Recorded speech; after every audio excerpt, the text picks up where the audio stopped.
एक रात मैं अपने होने वाले पति से फ़ोन पर बातें कर रही थी कि अचानक नेटवर्क चला गया। तो मैं आधी रात को छत पर गई थी, लेकिन उस रात कोई छत पर था। उसके चेहरे पर मास्क लगा हुआ था। उसने मुझे दबोच लिया और मेरे मुंह में कपड़ा डाल दिया और मेरे साथ जबरदस्ती की और मेरी जिंदगी बर्बाद कर दी। लेकिन शादी वाले दिन पता चला कि मैं पेट से हूँ, तो लड़के वालों ने शादी तोड़ दी। माँ उनके पैरों में गिर गई तो दूल्हे का बाप बोला, इसकी शादी मुझसे कर दो। माँ मान गई और मेरे ससुर से मेरी शादी हो गई। वह सुहाग रात के लिए कमरे में आया। जैसे ही उसने अपने कपड़े उतारे मेरे होश उड़ गए, क्योंकि उसका आज मेरी शादी हुई थी और मेरी सुहाग रात थी। मैं अपने कमरे में बैठी थी, पर मेरी आंखों में आंसू थे और मेरी हालात बहुत बुरी थी। मेरी आंखों पे लगाया गया काजल फैल चुका था और मेरी लिपस्टिक भी अपनी जगह पर नहीं थी। मेरा पति अभी तक कमरे में नहीं आया था। मेरी हालात बहुत अजीब सी थी, क्योंकि मैं बुरी तरह से रो रही थी।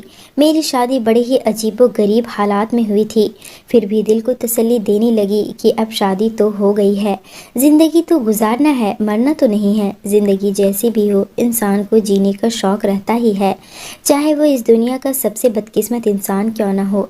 लेकिन फिर भी कोई मरना नहीं चाहता। मैं भी मरना नहीं चाहती थी। थोड़ी देर के बाद मेरा दूल्हा कमरे में दाखिल हुआ। जब मैंने उसको देखा तो मेरी आंखों से आंसू निकलने लगे, क्योंकि मुझे पता था कि मेरी ज़िंदगी बहुत बुरी होने वाली है। पर जैसे ही उसने मेरी तरफ देखा और अपनी आस्तीन ऊपर की, तो मेरे मुंह से चीख निकल गई, क्योंकि उसके हाथ में तो मैं सपनों के ख्यालों और उमंगों से भरी हुई एक जवान जहान लड़की थी। मेरा नाम आलिया है। कुछ ही दिन में मेरी शादी होने वाली थी। मेरे सारे घर वाले मुझे किसी राजकुमारी की तरह ट्रीट कर रहे थे। मैं बहुत ज़्यादा खुश थी। मेरी शादी तो मेरी पसंद से नहीं हो रही थी, लेकिन मुझे लड़का पसंद आ गया था। कहा जाता है कि पसंद की शादी नहीं हो तो इसमें यही होता है कि आपको लड़के की तस्वीर दिखा दी जाती है या फिर उससे मिलवा दिया जाता है। अगर आपको लड़का पसंद आ जाए तो आप उससे शादी कर लें, तो इसी को अरेंज मैरिज की शादी कहते हैं। मेरी तो घर वालों के पसंद की शादी हो रही थी, मोहब्बत की शादी नहीं।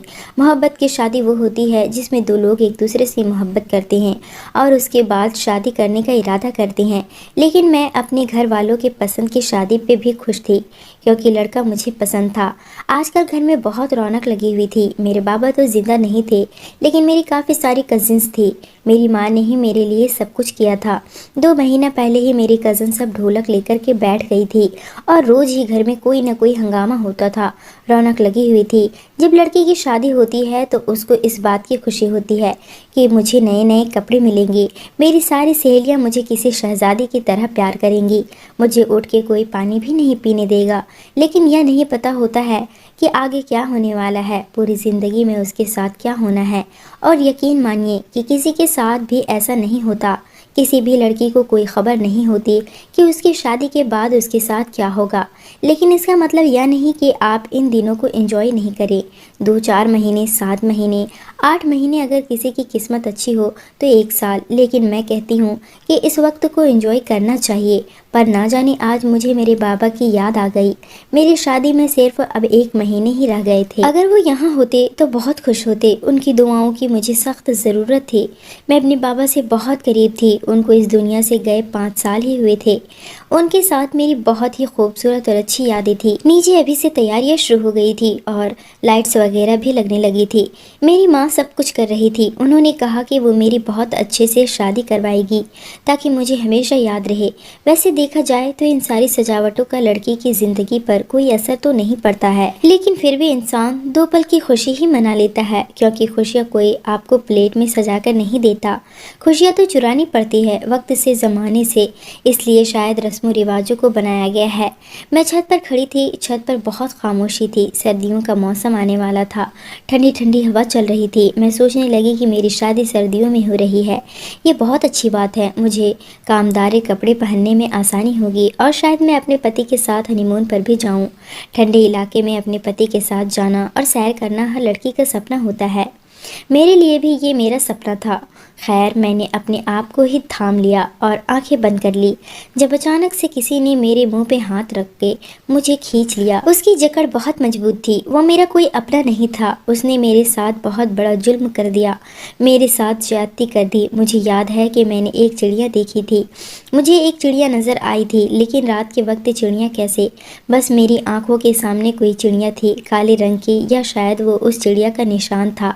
मुझे और कुछ भी याद नहीं था, क्योंकि जब मुझे नीचे उतारा गया मैं बेहोश हो चुकी थी।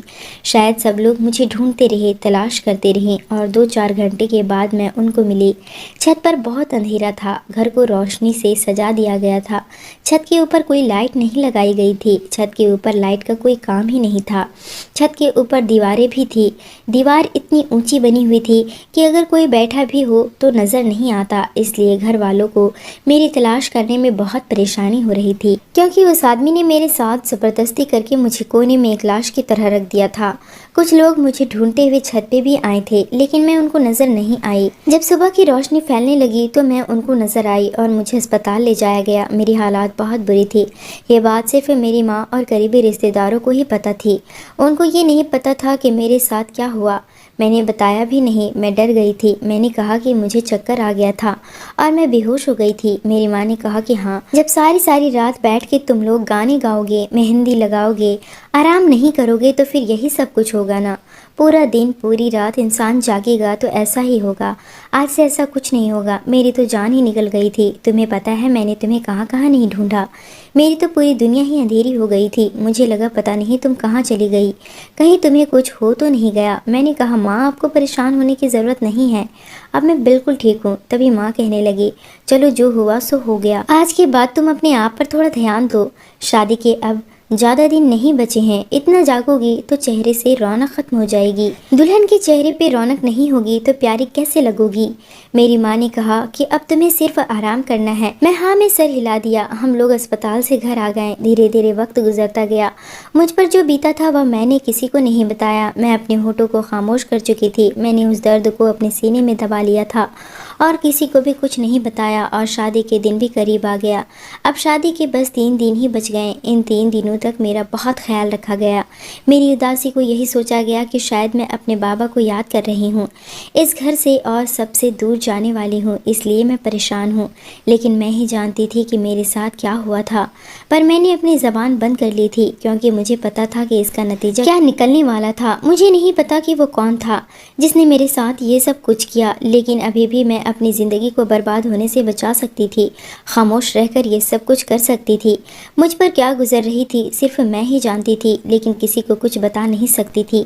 कभी कभी आंखों में आंसू आ जाते थे। मैं बेकाबू हो जाती तो बस यही बोल देती कि बाबा की याद आ रही है, आप लोगों से दूर जाने के दुख में परेशान हूँ। बाकी घर में इतनी रौनक लगी हुई थी कि ज़्यादा किसी का मुझ पर ध्यान नहीं गया, और मैंने भी अपने ऊपर कंट्रोल करने की बहुत कोशिश की। और आखिर मेरी शादी का दिन आ गया। बस आज का ये दिन गुजर जाता तो मेरी ज़िंदगी में सब कुछ ठीक हो जाता। वक्त का यही इलाज था कि वक्त गुजर जाता। आप लोग यह सोच रहे होंगे कि शादी भी नहीं करनी चाहिए थी, किसी और की ज़िंदगी बर्बाद नहीं करनी चाहिए थी, लेकिन यह फैसला करना मेरे बस में नहीं था। ये फिल्मों में हो सकता है, लेकिन असल ज़िंदगी में बड़ा मुश्किल है। एक लड़की की शादी टूट जाना इससे भी ज़्यादा बुरा होता है। हमारे समाज में एक लड़की की शादी टूट जाने से फिर कोई उसे कभी भी इज्जत की नज़र से नहीं देखता। मैं अपने लिए इतना बड़ा सज़ा कैसे चुन सकती थी? मुझे तो पहले ही एक बहुत बड़ी सज़ा मिल चुकी थी। अब मैं दूसरी सज़ा अपने लिए नहीं चुन सकती थी। मेरी एक ननद थी, ससुर थे और मेरी सास थी, और मेरा पति एक लौता बेटा था। वो लोग बारात लेकर आ चुके थे। बारात आ गई थी। अभी मुझे बाहर तो बिठाया नहीं गया था, लेकिन मेरी ननद मेरे कमरे में आ गई। उसने मुझे देख लिया और कहा कि आप तो बड़ी खूबसूरत लग रही हैं भाभी। वैसे मैं बहुत खूबसूरत थी और आज मैं दुल्हन के जोड़े में बेहद खूबसूरत लग रही थी। मेरी नंद मेरे पास आई और बैठ गई। अभी कुछ ही देर हुई थी कि अचानक से मुझे उल्टी आने लगी। अगर वह मेरे और करीब रहती तो शायद मैं उसके ऊपर ही उल्टी कर देती। मैंने मुंह पीछे कर लिया। उसने कहा, भाभी क्या हो गया है आपको? मैंने कहा, वो दरअसल डाइटिंग कर रही हूँ ना, तो मेरे पेट की हालात अजीब सी हो गई है और टेंशन से भी ये सब कुछ हो रहा है। उसने कहा, परेशान होने की क्या ज़रूरत है, आज तो आपकी शादी है, आपको खुश होना चाहिए। मैंने अपने आप को संभाल लिया, पर थोड़ी देर के बाद फिर से मुझे उल्टी आने लगी। मेरी ननद ने मुझे अजीब नज़रों से देखा और कहा, मैं 1 मिनट में आती हूँ। इतना कहकर मैं वहाँ से चली गई। मेरी माँ को ये बात पता चल गई कि मुझे उल्टियाँ हो रही है। मेरी माँ कहने लगी, क्या उल्टा सीधा खा लिया है तूने? तेरी ननद ने भी तुझे ऐसे करते हुए देख लिया। तुझे नहीं पता बेटा, लोग उल्टी सीधी बातें करते हैं कि दुल्हन उल्टियाँ कर रही हैं। मैंने कहा, क्यों, किसी को उल्टी नहीं आ सकती? मेरी माँ ने कहा, जवान जहाँ लड़कियों को ऐसे शादी वाले दिन थोड़ी ना उल्टी आती है। तुझे ये नहीं पता कि जवान लड़की की उल्टी आने से उसे किस बात से जोड़ा जाता है। इतनी भी तो बेवकूफ़ नहीं है, ये तो तुझे पता है। मैंने कहा, माँ ये सब कुछ ड्रामों में होता है। मैंने कहा कि माँ, मैंने अपनी नंद को कह दिया था कि मैं डाइटिंग कर रही हूँ, इसलिए मेरे साथ ऐसा हो रहा है। मेरी माँ ने कहा, तो तुमने डाइटिंग की है और ये भी तुमने मुझे नहीं बताया, इसलिए तेरे साथ ऐसा हो रहा है। शादी होने वाली है फिर भी उल्टी सीधी हरकतें करती रहती हो। क्या ज़रूरत है तुझे डाइटिंग करने की? एक तो मैं बहुत परेशान थी, ऊपर से मेरी माँ मुझे 4 बातें सुनाने लगी। मैंने कहा, माँ बस कीजिए, अब मुझे बिल्कुल भी अच्छा नहीं लग रहा है, इसलिए आप मुझे ज़्यादा कुछ मत कहिए। मैंने माँ से ज़्यादा बहस करना नहीं चाहा, क्योंकि मैं भी इंसान हूँ, मेरी ज़ुबान भी फिसल सकती थी। मैंने बड़ी मुश्किल से सब कुछ छुपा लिया और मुझे स्टेज पर बैठा दिया गया। लेकिन मैं स्टेज पे थोड़ी देर ही बैठी थी कि मेरी आंखों के आगे अंधेरा छाने लगा और मैं बेहोश हो गई। मुझे होश नहीं आ रहा था। मुझे बाद में पता चला कि जब मुझे होश नहीं आ रहा था तो मेरी नंद ने सबके सामने कहने लगी कि पहले भाभी उल्टियाँ कर रही थी, अब भाभी बेहोश हो गई है। आखिर ये मामला क्या है? ससुराल वाले तो ऐसे ही होते हैं, वो आपके लिए कभी अच्छे नहीं होते। आप उनको सीधी बात बताओ तो उनको उल्टा सुनाई देती है। और यहाँ पर तो मैं खुद फंस गई थी। पहले मुझे उल्टियाँ आ रही थी, उसके बाद मुझे चक्कर आ गए, तो उन्हें शक तो होना ही था कि लगता है बात कुछ और है। आखिर कब तक मैं इस बात को छुपा सकती थी? मैं तो बड़ी परेशान हो गई, लेकिन मरती क्या ना करती। अभी तो मुझे सबकी नज़रों का सामना करना था, सबके सवालों के जवाब देने थे। पता नहीं वो मेरे बारे में क्या समझेंगे। सब कहने लगे, अरे कोई डॉक्टर को बुलाओ, आखिर दुल्हन को क्या हो गया है? शादी में ही एक शख्स आया हुआ था जो डॉक्टर था। उसने मेरा चेकअप किया तो वह हैरान रह गया। तब तक मुझे होश आ चुका था। जब उसने ये खबर सुनाई, उसने कहा कि मैं माँ बनने वाली हूँ। ये बात सबके लिए ही बहुत अजीब थी। मेरी माँ ने कहा, मैं तेरा मुंह नोच लूँगी, तूने ये बात भी कैसे कर दी? मेरी बेटी की शादी है और तू इसके बारे में कैसी बातें कर रहा है?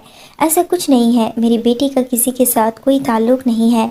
मेरी सास ने सबके सामने कहना शुरू कर दिया, ताल्लुक नहीं है तो फिर ये पेट से कैसे हो गई? डॉक्टर ने खुद कहा है। मेरी माँ कहने लगी, देखिए ऐसा मत कहिए, मेरी बेटी कभी कोई गलत काम नहीं कर सकती।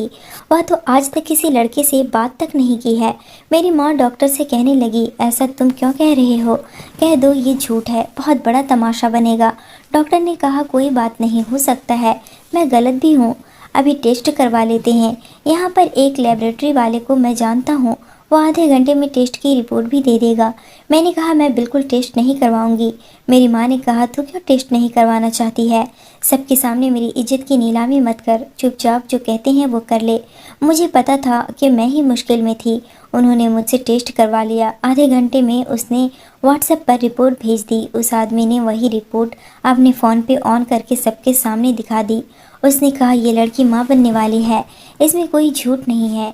अब तो रिपोर्ट भी सामने आ गई है। मेरी माँ ने मेरी तरफ ऐसे देखा जैसे वो मुझे जानती ही नहीं और जैसे मैं उनकी बेटी ही नहीं हूँ। सारे लोग बातें बनाने लगे। मेरी ननद भी उल्टी सीधी बातें करने लगी। मेरी सास तो कहने लगी, भगवान का शुक्र है इस लड़की से मेरी बेटी की शादी नहीं हुई। मैं अपने सर झुकाए सबकी बातें सुन रही थी।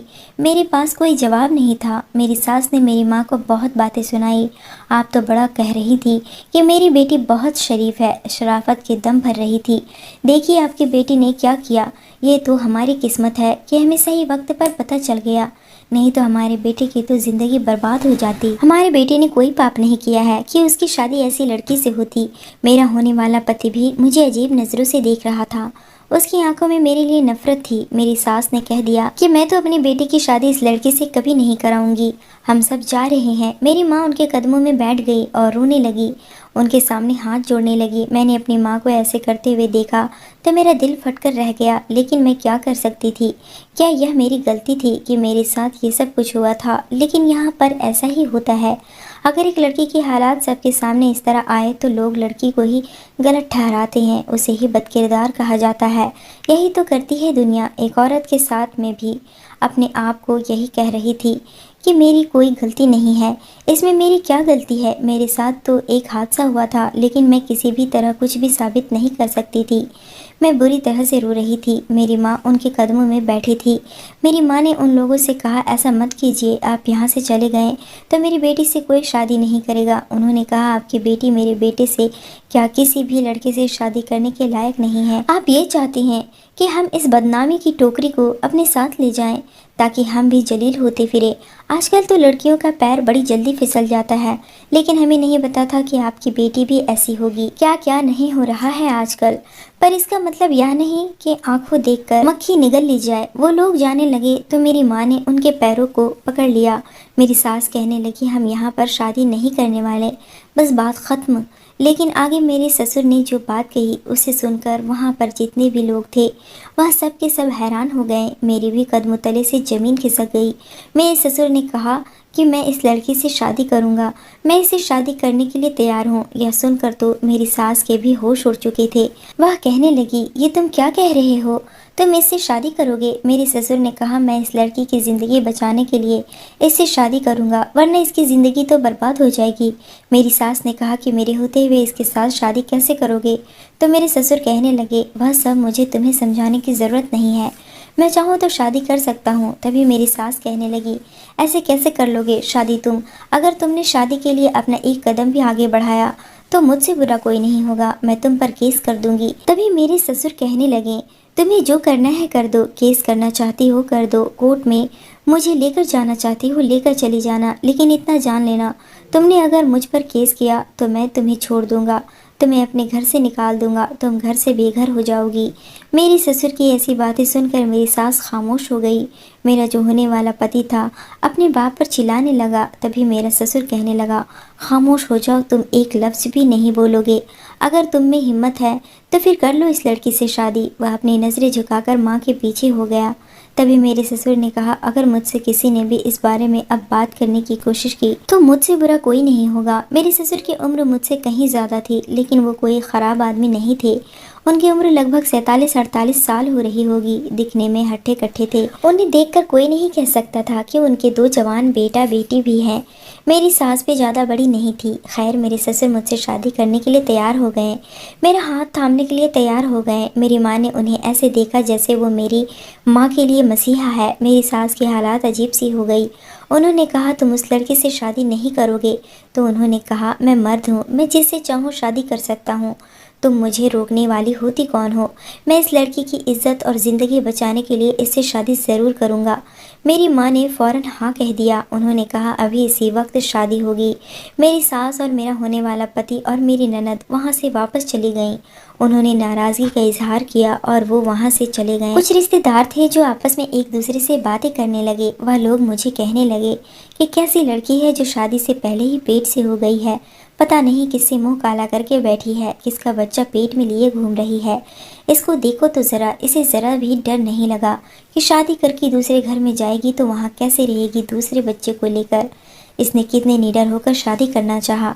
मेरी माँ ने यह सब सुन लिया तो माँ ने उन लोगों से हाथ जोड़ के कहा, आप अगर मेरी बेटी की इज्जत नहीं कर सकते तो आप यहाँ से जा सकते हो। उन्होंने कहा, कौन सी इज्जत? आपकी बेटी ने तो सब कुछ बर्बाद कर दिया, तुम्हें कुछ कहने की ज़रूरत नहीं है, हम खुद ही यहाँ से चले जाएंगे। वैसे भी कौन रहना चाहेगा? वैसे भी यहाँ शादी नहीं, यहाँ तो तमाशा हो रहा है। लो भाई, आया था कोई लड़का शादी करने के लिए, अब इससे एक अधेड़ उम्र का आदमी शादी करने के लिए तैयार है। वह औरतें हंसने लगी। सब लोग चले गए। मुझे वापस कमरे में ले आया गया। मैंने अपनी माँ से कहा, मैं इस बूढ़े से शादी नहीं करूँगी। तो मेरी माँ ने मेरे मुंह पर थप्पड़ दे मारा। मेरी माँ ने कहा, तू इससे शादी नहीं करेगी, अगर तू इससे शादी नहीं करेगी तो तुझसे कोई शादी नहीं करेगा। और मुझ में अब इतनी हिम्मत नहीं है कि मैं तुझे बिन ब्याही माँ बनाकर अपने साथ रखूं और लोग मुझे ताने दे, मेरा जीना मुश्किल करे, तेरा जीना हराम करे। इससे अच्छा है कि तू इस आदमी से शादी कर ले। तूने एक बार भी नहीं सोचा मेरी इज्जत के बारे में, तुमने मेरा एक बार भी ख्याल नहीं किया। बिना बाप के तुझे मैंने कैसे पाला है ये मैं ही जानती हूँ। मैंने अपने बारे में कभी नहीं सोचा, मैंने सिर्फ तुम्हारे बारे में सोचा, लेकिन तुमने मेरी इज्जत का ज़रा भी ख्याल नहीं किया। तूने मेरी इज्जत का सौदा कर दिया। मैंने अपनी माँ से कहा, माँ अब एक बार मेरी बात तो सुन ले, मैं आपको सब कुछ बताती हूँ। मेरी माँ ने कहा, कुछ भी बताने का अब वक्त नहीं है, और आखिरी बात ये है कि तू माँ बनने वाली है, तेरी कोख में किसी का बच्चा है और तू वहाँ पर दुल्हन बनी बैठी थी। एक दुल्हन जिसकी शादी है और पता चलता है कि वो अपनी शादी वाले दिन ही पेट से है, तो फिर ऐसी लड़की का साथ ये समाज क्या करेगा, तुझे पता है। अरे तुझे तो खुश होना चाहिए कि एक नेक आदमी ने तेरे साथ शादी करने की हामी भर ली। अब तेरी इससे शादी हो जाएगी, तुझे इसका नाम मिल जाएगा, तो इसके घर में चली जाएगी, तेरा खुद का घर परिवार हो जाएगा। अब इससे ज़्यादा तुझे और क्या चाहिए। मैंने कहा, आपने उसकी पत्नी को नहीं देखा, वो मेरे साथ क्या करेगी, वो मुझे कभी चैन से रहने नहीं देगी। मेरी माँ ने कहा, ये तेरी परेशानी है, मेरी नहीं, वहाँ जाकर तुझे यह सब कुछ संभालना होगा।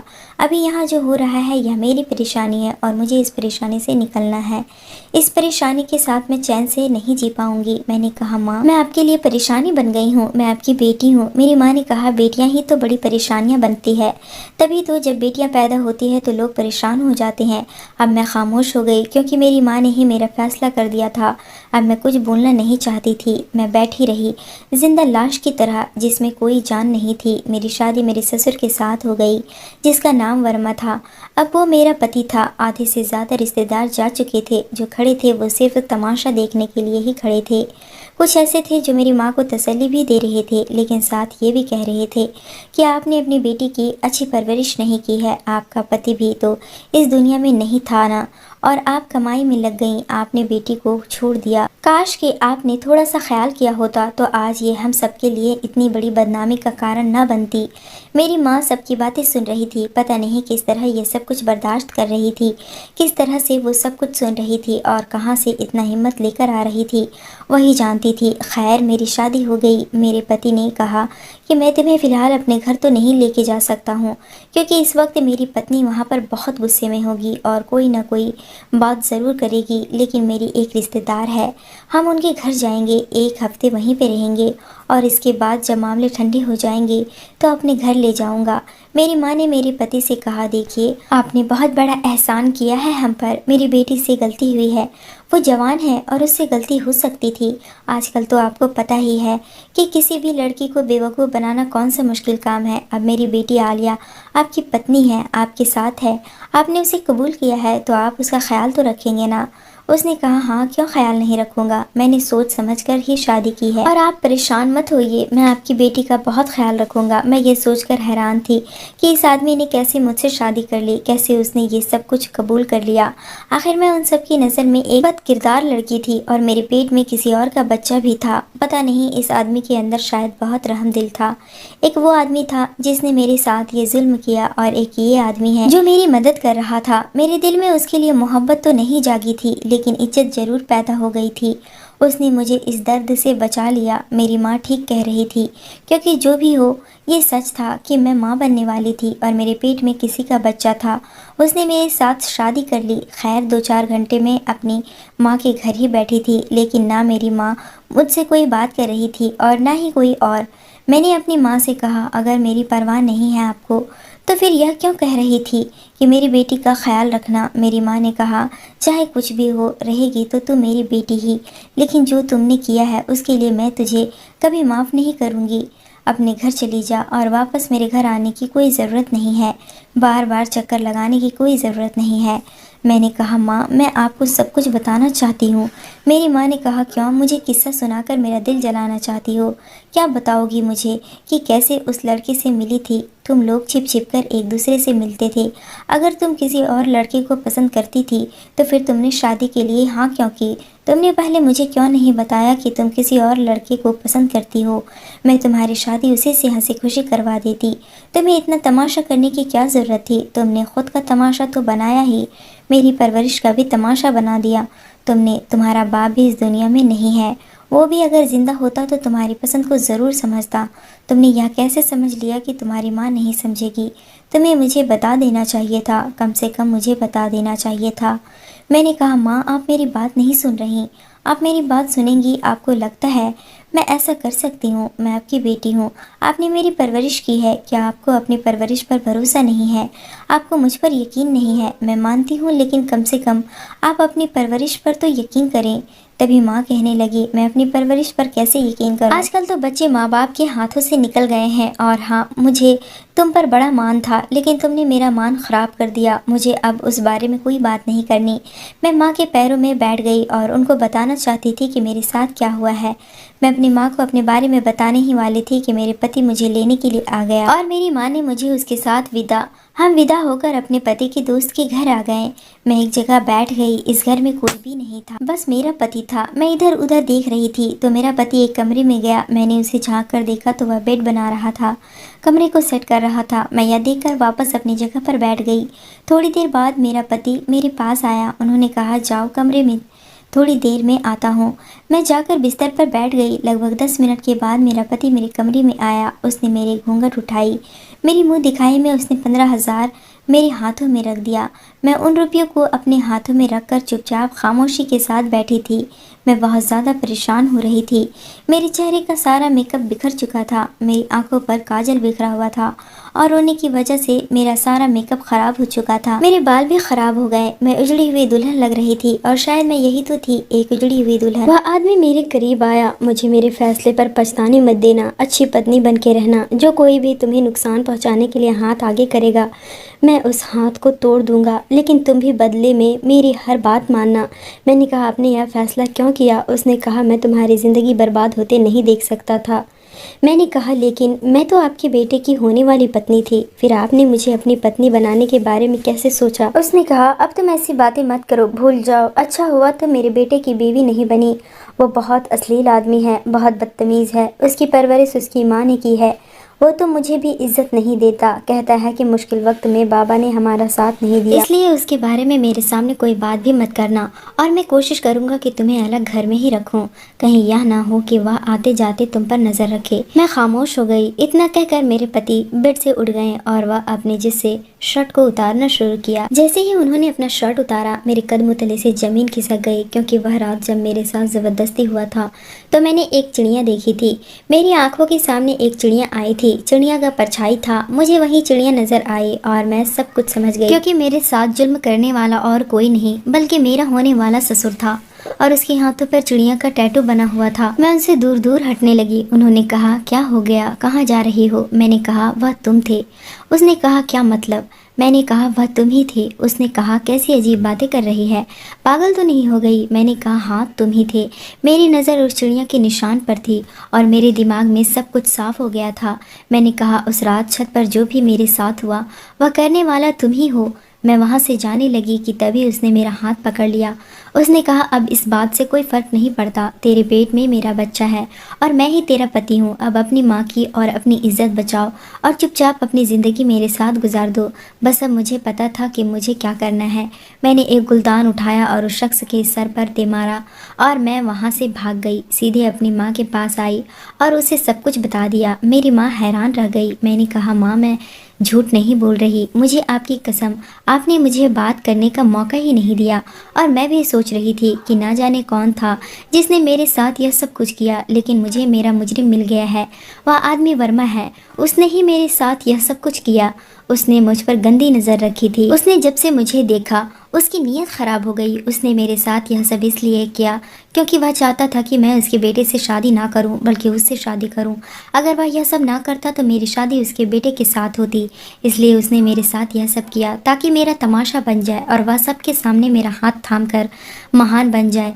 मेरी माँ ने मुझे गले से लगा लिया और कहा, मुझे माफ़ कर दे मेरी बच्ची, मैंने जल्दी जल्दी में तेरे साथ क्या कर दिया, तेरी ज़िंदगी बर्बाद कर दी। हम कल ही पुलिस स्टेशन जाएंगे और इस आदमी पर केस करेंगे। यह सब कुछ बहुत मुश्किल होगा, लेकिन मैं तुझे उस आदमी के हाथों नहीं पड़ने दूंगी। हमने उस आदमी पर केस कर दिया। यह सब कुछ बहुत मुश्किल था। शायद मुझे बहुत सारे सवालों के जवाब देने पड़ते, पर अभी केस चल रहा है। यह सब मैं बच्चे का कोई कसूर नहीं। मैं बच्चे को पैदा करूंगी, इस दुनिया में लेकर आऊंगी, अच्छा इंसान बनाऊंगी। पता नहीं मेरे साथ इतना सब कुछ क्यों हुआ, लेकिन बस तसल्ली है तो इस बात की कि मेरी माँ मेरे साथ खड़ी है। लोगों को पता है कि बुरा मेरे साथ हुआ है, लोग फिर भी बातें करते हैं, लेकिन अब मुझे किसी की परवाह नहीं। बस मुझे बहुत ज़्यादा हिम्मत से काम लेने की ज़रूरत है और उम्मीद है कि सब कुछ ठीक हो जाएगा। मैंने अब सोच लिया है कि मुझे अपनी ज़िंदगी को आगे बढ़ाना होगा। मेरी माँ का साथ और उनकी हिम्मत मेरे लिए बहुत ज़रूरी थी। पुलिस स्टेशन जाने के बाद जब हमने केस दर्ज करवाया तो पुलिस ने मेरी बात ध्यान से सुनी। मैं हर एक डिटेल को याद करने की कोशिश कर रही थी। जो भी मैंने उस रात देखा और महसूस किया, सब कुछ पुलिस ने मुझे सपोर्ट दिया और कहा, आपको डरने की ज़रूरत नहीं, हम आपकी मदद करेंगे। इस बात ने मुझे थोड़ा आत्मविश्वास दिया। मेरे केस की सुनवाई का दिन आया और मैं कोर्ट में गई। जब मैंने अपना बयान दिया तो मेरी आवाज़ थोड़ी कांप रही थी, लेकिन माँ ने जितनी हिम्मत दी उतनी रखी। मैंने बताया कि वह सिर्फ मेरा पति नहीं बल्कि मेरे लिए एक खौफ है। कोर्ट में सब लोग सुन रहे थे।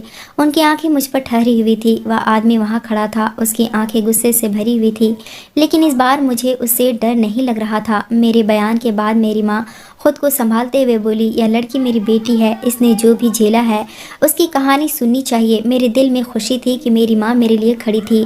कोर्ट की सुनवाई के बाद मुझे समझ आ गया कि मुझे सिर्फ अपनी ज़िंदगी के लिए नहीं बल्कि उन सभी लड़कियों के लिए भी लड़ना है जो ऐसे ही मुश्किल वक्त से गुजर रही हैं। मुझे खुद पर विश्वास था और मैं चाहती थी कि मेरी कहानी दूसरों तक पहुँचे ताकि वे भी समझ सके कि उन्हें कभी अपने हक के लिए लड़ना नहीं छोड़ना चाहिए। जब कोर्ट का फैसला आया तो मेरी माँ और मैं खुश थी। वर्मा को सज़ा मिल गई थी, लेकिन मैं जानती थी कि इस सब के बाद भी मेरे लिए बहुत कुछ नया शुरू करना होगा। मैंने अपने बच्चे को पैदा करने का फैसला किया और इस बार मुझे अपने लिए सोचना था। मेरी माँ ने मेरी तरफ देखते हुए कहा, तुम्हें अब नई शुरुआत करनी चाहिए, तुम्हें अपने सपनों के पीछे भागना चाहिए। मैं खुद से कह रही थी कि मुझे न सिर्फ अपने बच्चे के लिए बल्कि अपने लिए भी जीना है। दिन बीतते गए और मैंने अपने बच्चे की देखभाल करते हुए सोचा कि मुझे एक नई ज़िंदगी शुरू करनी है।